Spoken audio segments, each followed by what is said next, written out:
lihat ini ya, cuplikannya nih ya. TKP, pastinya di rumah TKP itu emang udah ada Pak Yosef, ada bintir warga gitu, udah ada banyak. Nah di rumah TKP itu emang udah ada Pak Yosef, ada bintir warga gitu, udah ada banyak. Terus itu saya juga sempat masuk ke dalam dulu, lihat posisi rumah memang bener nggak kata Pak Yosef rumah cak-cakan. Pas gitu saya lihat ke area kamar di bagian ya mungkin bupet sampai ke lawang pantau istilah nama kitanya. Mungkin saya sempat lihat ya acak-acakan. Setelah itu sempat juga lihat percikan darah di bagian eskalator itu. Saya lihat si itu udah keluar nggak lama dari itu udah keluar. Pak Yosef juga keluar gitu, mungkin dia juga sempat masuk. Nah posisinya nggak jauh ya, samping lah sama saya. Setelah itu kata warga kalau jenazah ada di bagasi gitu. Setelah itu ya Pak Yosef juga agak melihat ngelengok gitu Pak gitu, istilahnya gitu. Terus pastinya ya dan juga udah percaya gitu bahwa apa yang dilihat Pak Yosef itu ya Amel gitu sama almarhum Amel yang ikuti gitu. Ya Pak Yosef ya udah lihat seperti itu dan juga nggak mau ngelihat kan pastinya itu dari situ dan juga anggapan Danu pertama udah percaya bahwa Pak Yosef udah lihat. Oke, jadi itu adalah pernyataan dari Danu ya. Saya tidak mewakili siapa-siapa ya di sini ya. Tidak mewakili siapa-siapa, ini pure hanya saya sebagai YouTuber yang memang saya pengen menanggapi beberapa komentar untuk saya coba sedikit analisa. Tidak mewakili siapa-siapa. Di sini Pak Andra Zainal mengatakan Amel sama ibu udah nggak ada, udah meninggal Pak. Di mana Nu? Di bagasi. Ini waktu Danu komunikasi dengan Wahyu, kepala sekolah ya. Di bagasi. Danu tidak melihat tapi sudah tahu Ibu Tuti dan Amel di bagasi. Jadi ini kata yang disampaikan oleh Pak Kades. Danu tidak melihat tapi sudah tahu Ibu Tuti dan Amel di bagasi. Sudah adakah tim Inapis sekitaran jam ini? Sampai Danu sudah tahu ada Ibu dan Amel di bagasi. Nah, seperti yang disampaikan di awal tadi, Danu mengatakan bahwa Danu menurut informasi dari warga, ya, dan itu disampaikan oleh Danu pertama dan mendapat informasi dari warga bahwa ada sosok mayat atau korban di dalam bagasi. Oke, sebenarnya siapa yang pertama kali tahu adanya mayat di sana, ya? Kita lihat ke belakang lagi bahwa kronologisnya adalah pada saat Pak Yosef datang ke TKP, kemudian menghampiri Pak Suparman atau Pak Ujang supaya bahwa di dalam ada kejadian perampokan. Kemudian Pak Yosef, menurut informasi ya, Pak Yosef berangkat ke Polsek, Pak Ujang atau Pak Suparman berangkat ke Pak RT untuk melaporkan. Kemudian setelah itu keduanya menuju TKP. Kalau Pak Suparman atau Pak Ujang lewat depan, Pak RT lewat belakang. Pada saat Pak RT lewat belakang menuju ke depan, ketemu lagi dengan Pak Suparman. Kemudian pada saat melihat-lihat situasi mobil Alphard, Pak RT ditepuk oleh salah seorang warga yang namanya Pak Dadar. Informasi Pak Dadar bilang kepada Pak RT, Pak itu ada kaki nyembul ke atas. Nah pada saat itu dilihat, kata Pak RT, katanya melihat kakinya memang sudah kaku katanya gitu. Kemudian Pak RT menyuruh warga supaya mundur ke bawah. Jadi jangan ada yang masuk ke dalam. Nah informasinya berarti ini adalah yang pertama kali melihat adalah Pak Dadar atau seorang warga yang dia sampaikan kepada Pak RT. Nah kita lihat pada saat Pak Yosef berangkat ke Polsek, sebelum berangkat ke Polsek, mampir dulu ke rumahnya Danu dan menyuruh Danu menginformasikan supaya bahwa di sana ada perampokan. Dan waktu itu menurut informasi Badallah serta merta Pertama memang menolak karena lagi tidur katanya ya. Terus akhirnya Danu berangkat ke TKP. Nah, kembali lagi bahwa Danu tahu, tadi disampaikan oleh Danu sendiri bahwa dari warga, ya, informasi dari warga. Pada saat melihat, ini asumsi saya, bahwa pada saat Danu mendapatkan informasi adanya perampokan, kemudian datang ke TKP, lihat situasi, masuk ke kamar, masuk ke dalam TKP, itu sebenarnya keinginan tahuan. Kenapa? Karena Danu itu bukan orang lain gitu loh ya. Danu itu bukan warga biasa. Danu adalah salah satu daripada bagian keluarga besar daripada yayasan, keluarga besar daripada almarhumah, ya, bukan orang lain. Kalau Pak RT mungkin agak jauh, ya. Pak Ujang Suparman agak jauh. Siapa? Termasuk Pak Kades sendiri, walaupun Pak Kades adalah bagian dari keluarga, tapi beda dengan Danu. Danu sehari-harinya ada di situ bersama dengan almarhumah, ya. Wajar kalau kita juga sebagai orang yang terdekat, katakanlah saya dalam satu kantor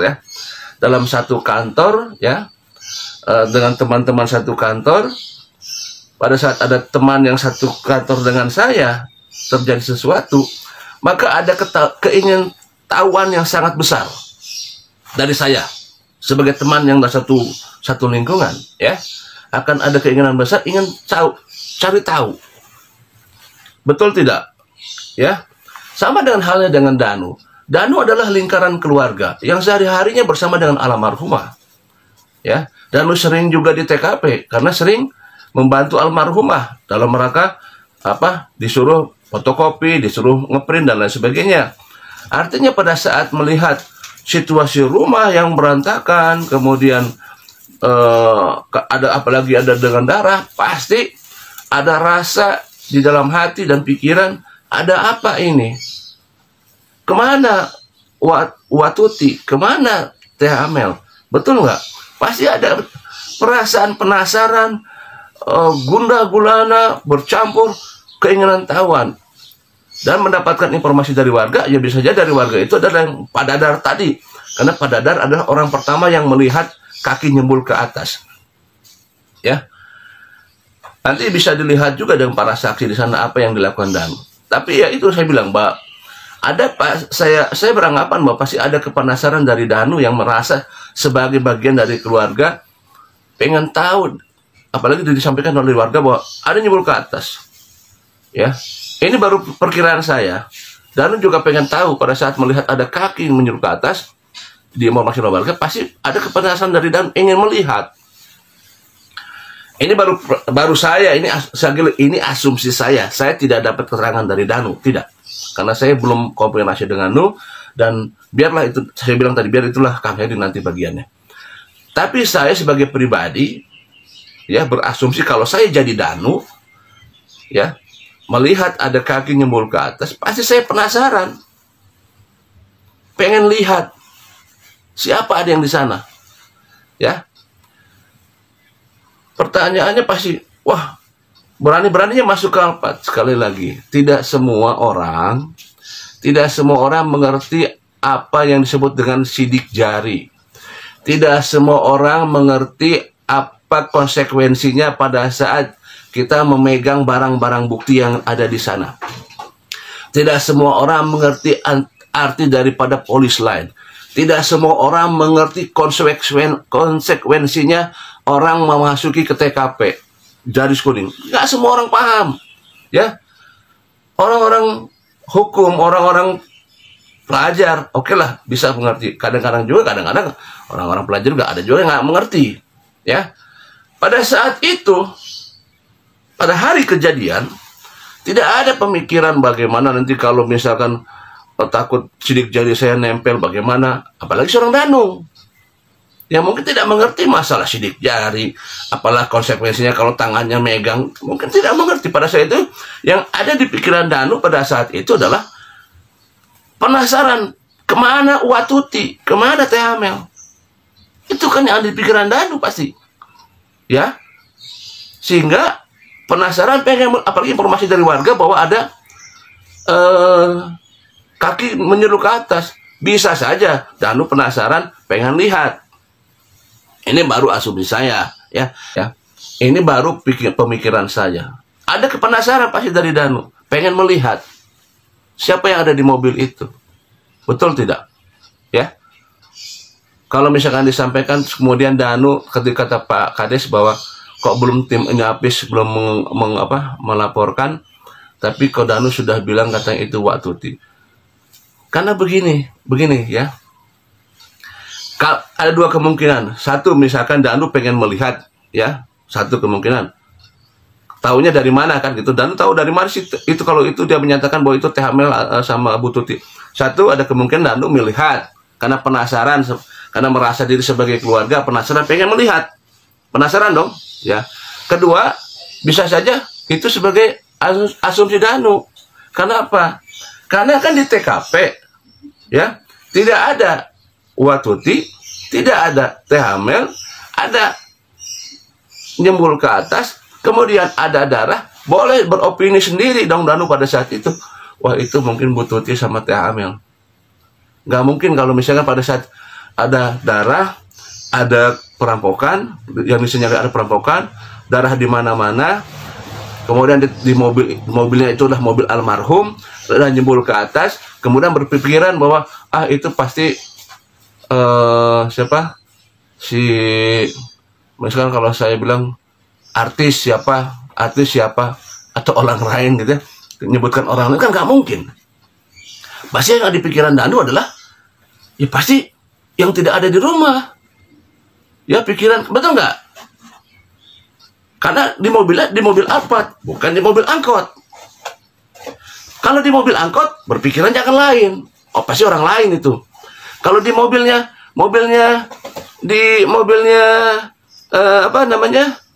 Daihatsu, mobilnya Suzuki, mobilnya Rubicon atau yang lain, itu mungkin orang lain. Karena ini yang ada di mobil Alphard, maka kita punya pemikiran nggak jauh dari mobil Alphard, kan gitu ya. Jadi sebenarnya kita santai-santai saja melihat ini, jangan terlalu dibesar-besarkan sebenarnya. Pemikiran itu, maka sebenarnya pada saat kita mengangkat suatu masalah, maka yang harus kita pikirkan adalah bagaimana kalau kita di posisi dia. Bagaimana kalau kita di posisi Danu. Yang Danu adalah satu daripada keluarga. Yang Danu sehari-harinya bersama almarhumah, kesana kemari. Yang Danu sehari-harinya tahu situasinya di situ. Ya, pada saat melihat kejadian tempat yang selama sehari-harinya ditempati oleh Danu, kemudian sekarang tempatnya amburadul, banyak darah, ya, tentu ada keinginan tahu, penasaran, siapa itu di mobil apa yang itu nyembul, betul ya? Jadi bukan ini baru asumsi saya bisa salah semuanya juga. Asumsi saya sebagai pure content creator. Dan juga bisa juga benar apa yang disampaikan oleh Pak Kades bahwa kok Danu tahu itu. Bisa saja, semuanya bisa saja. Yang menurut saya, apa yang saya informasikan juga bisa juga benar. Yang menurut Pak Kades bisa juga benar. Ya kan? Ini kan ranahnya kepolisian, ranahnya penyidik. Ini adalah wilayahnya penyidikan. Masalah itu apa tahu dan tidaknya, polisi akan tahu caranya lah, ya. Ada lie detector dan lain sebagainya. Jadi kembali lagi, saya hanya murni sebagai content creator menanggapi para netizen yang menanyakan kepada saya di beberapa komentarnya, untuk coba ditanggapi apa yang disampaikan oleh Pak Kades di sini. Ya, Pak Kades adalah sama-sama dengan saya sering komunikasi bareng, Kades juga orang baik, ya. Kita sama-sama berdiskusi lah, ya. Berdiskusi dalam hari ini kita berdiskusi secara tidak langsung jauh, ya. Pak Kades di Cagak, saya di Cimahi. Jadi kita sama-sama berdiskusi. Kalau yang disampaikan oleh Pak Kades demikian, bahwa kenapa Danu kok bisa tahu bahwa itu adalah almarhum Amel dan almarhum Tuti sebelum tim Inapis datang. Karena katanya belum tahu ini bisa datang. Malah saya jadi satu juga, ada di situ konteksnya lagi ya. di Pak Kades bahwa Pak Kades mengetahui itu Teh Amel dan Bu Tuti dilihat dari kaki yang nyembul ke atas. Itu yang disampaikan. Penyidik bertanya kepada Pak Kades, kira-kira tahu nggak itu? Dan Pak Kades menyatakan tahu bahwa itu kakinya Bu Tuti, padahal mukanya nggak kelihatan. Yang dilihat adalah cuman kaki doang. Kalau saya lihat kaki saya, munten ya Pak Kades ya. Pak Kades bisa menyatakan bahwa itu almarhumah Ibu Tuti karena hafal dengan kakinya. Kalau orang Muslim sehari-harinya tuh pakai jilbab ya, pakai jilbab dan selalu kalau jilbab itu sampai ke bawah, sampai menutupi kaki, ya, sampai mata kaki. Dan saya pribadi kalau saya lihat istri saya, ya, kalau saya dilihatkan kakinya gitu, mungkin juga nggak hafal saya mah. Ini kakinya siapa, ya, walaupun sehari-hari dengan istri saya, kalau disembulkan cuma kaki doang gitu, ini kaki siapa, mungkin juga nggak begitu hafal, karena kesamaan dari kaki itu hampir 90% itu sama kalau kaki mah ya, kecuali kalau ada yang bingkang gitu ya, kecuali kalau ada jarinya yang misalkan jarinya putus satu misalnya, jempolnya 10 satu, atau jempol tengahnya nggak adaan. Boleh jadi mungkin itu ciri-cirinya, oh itu jempolnya nggak ada satu, itu almarhum Bu Tuti, bisa kalau seperti itu. Tapi kalau misalkan dalam keadaan utuh, misalkan ya si kakinya ya dalam keadaan utuh, saya kira susah untuk membedakan bahwa ini kakinya almarhumah, ini kakinya orang lain, susah ya. Ya ini secara kita kalau lihat ya, kaki ini kaki siapa nih gitu, ya, apalagi kan ibarat kata almarhumah dengan Pak Kades kan walaupun saudara tapi kan tidak terlalu dekat ya sehari-harinya. Apakah sehari-harinya tahu persis itu kakinya kaki Bu Tuti? Ya ini hanya ngobrol aja Pak Kades ya. Ini hanya kita ngobrol aja sesuatu yang memang saya mengomentari apa yang disampaikan para komentar yang ada di saya. Wah itu komentar banyak sekali itu. Ya, saya pengen mengucapkan secara pribadi bahwa inilah asumsi saya secara pribadi sebagai Freddy Sudaryanto sebagai content creator, tidak mewakili siapa-siapa. Demikian, jika ada kesalahan saya mohon maaf, dan kesalahan adalah sebagai saya sebagai pribadi, dan kebenaran hanya hakiki milik Allah. Kita berharap semoga kasus ini cepat terungkap dan Bapak dari pihak kepolisian segera untuk mengungkap kasus ini, dan tentunya doa dari kita masyarakat kita doakan selalu, karena di setiap doa terhimpun lebih dari 100 orang, maka doa akan diijabah oleh Allah Subhanahu wa taala, karena kejahatan tidak ada yang sempurna. Tuhan mengetahui doa dari kalian, doa dari kita semua, Tuhan ijabah, dan Tuhan melihat siapa pelakunya. Assalamualaikum warahmatullahi wabarakatuh.